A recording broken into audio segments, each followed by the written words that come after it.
আমাৰ মুখ্যমন্ত্ৰী বাইটো শুনক আৰু মোৰ সকলো প্ৰিয় শিল্পী জুবিনদাৰ বাইটো শুনক। মোৰ জাতি নাই ধৰ্ম নাই তো কাঞ্চনজংঘা চিনেমাৰ এটা ডাইলগ। চিনেমা নহয়, এইটো ৰিয়েলিটি হয়। মোৰ কোনো ভগৱান নাই, অকল অসম আছে। মোৰ কোনো জাতি নাই, মোৰ কোনো ধৰ্ম নাই। কি হ'ল? চিনেমা নহয়, এইটো ৰিয়েলিটি হয়। মোৰ কোনো ভগৱান নাই, অকল অসম আছে।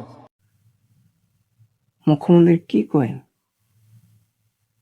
আচলতে সি জুবিনৰ অনুৰাগী হয় নে নহয়, তোমালোকৰ কমেণ্টত মতামতটো জনাব।